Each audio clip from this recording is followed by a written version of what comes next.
এক বাদশাহের ছিল বিশাল এক বাগান। রঙিন ফল আর সৌন্দর্যে ভরা সেই বাগান যেন জান্নাতের এক ঝলক। একদিন বাদশাহ এক লোককে বললেন, এই ঝুড়ি নিয়ে বাগানে যাও, যত পারো ভালো ফল নিয়ে আসো, কিন্তু সাবধান, যে অংশ পার হবে সেখানে আর ফিরতে পারবে না। লোকটি আত্মবিশ্বাস নিয়ে ঢুকল বাগানে। প্রথমে অনেক ফল দেখল, কিন্তু বলল, এগুলো না, সামনে আরও ভালো পাব।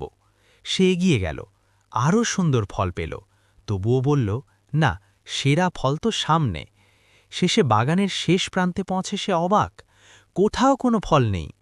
তখন সে কাঁদতে কাঁদতে বলল, হায়, যদি শুরুতেই ফল তুলতাম, আজ আমার ঝুড়ি খালি থাকত না।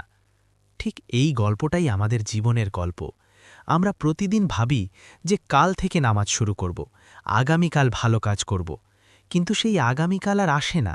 একদিন ঠিকই আমাদের দাঁড়াতে হবে আল্লাহর সামনে, কিন্তু তখন আমাদের আমলের ঝুড়ি কি খালি থাকবে? তাই আজই শুরু করো।